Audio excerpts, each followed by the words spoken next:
Now, when you're doing creative deals, there are tools for your success. We have subject to. Subject to allows you to jump into deals that you maybe never would jump into.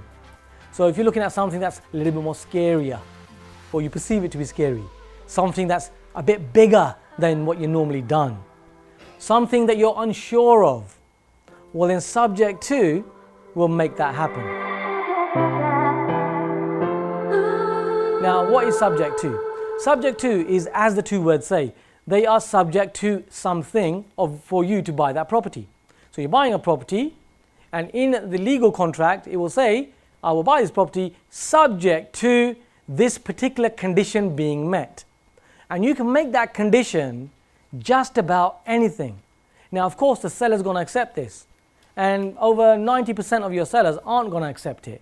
So you're looking for the motivation, and that is key. It's only the motivated sellers or sellers with motivated properties that are going to accept these types of things. Subject to can mean that you pay more money for a project and the project still works for you.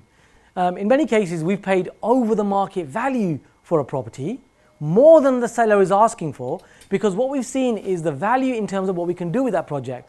For example, planning gain, we know what we can get at the end value. Your competitors might not have seen that or assessed it like that, although they might not be willing to pay the top figure for that property. You are, because you know what your end result is going to be. And you can make that end result more confirmed by a subject to. What can you make properties subject to? You can make properties subject to searches. So for example, let me share the practicality on how this can work. So we were looking at a property about 6 weeks ago. So this was in a flood risk zone 2. However, the property that we're looking at was actually a couple of flats on the second story and third story. So in a flood risk scenario, those properties are going to be absolutely fine anyway, and you can insure them. So you can say, the search has brought up a scenario, and subject to me getting insurance, I will buy the property. You can make it also subject to searches coming through. So for example, somebody wants a sale on a property. You can say, we will buy that property subject to the local authority search coming through and everything being fine with that. So you can get the sale agreed, you see. You can go ahead of your competition and get the sale agreed. You haven't done the searches yet. You can even sign contracts. So you can miss some of the steps.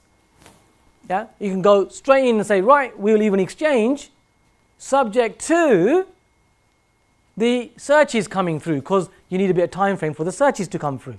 So what you've done is you've confirmed that purchase, you've bought that property, you've outwit your competition, and you are moving ahead, and you got a confirmation. However, it's subject to. So if the search comes through and there's a problem with the environmental search, or there's a problem with the local authority search, well then you can say, well, hey, it was subject to, we're not happy with the searches, so then you get your money back. So you could have exchanged, you could have paid that 10%. That 10% will sit with your solicitors. Never let that go to the seller. Yeah, sometimes the sellers will ask for that. You want to make sure it sits with your solicitor. If you need to, you can pass it on to their solicitors. That's okay too. Because of the indemnity insurance that the solicitors have, because of the practicing certificate that solicitors have in our country, you're absolutely safe. So as long as the legal contract says subject to, you can exchange it subject to, you can miss a step, you're absolutely fine, because the subject to will help you. You can also make it subject to survey. If I'm unsure about a property, that there might be a big structural problem, looks like a minor one, might be a bigger one, well, you can make it subject to a structural survey. Now, keep in mind, when you're doing these things, they will ask you for a time frame. So you can't just say subject to whenever, we'll see when it happens. You have to say subject to within the next 6 weeks. Yeah, so you've got to make it plausible. You can also make it subject to finance. So let's say you're unsure whether or not you'll get the finance.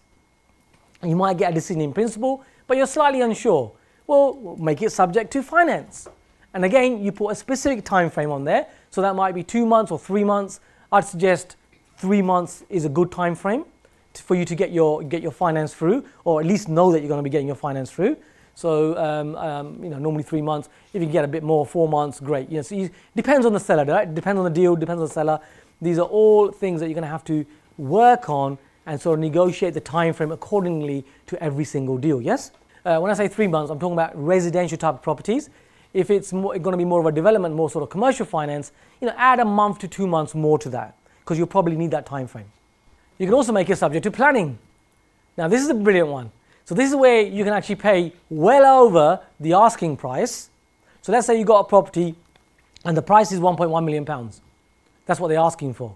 And currently, as it is, it's only worth 900,000.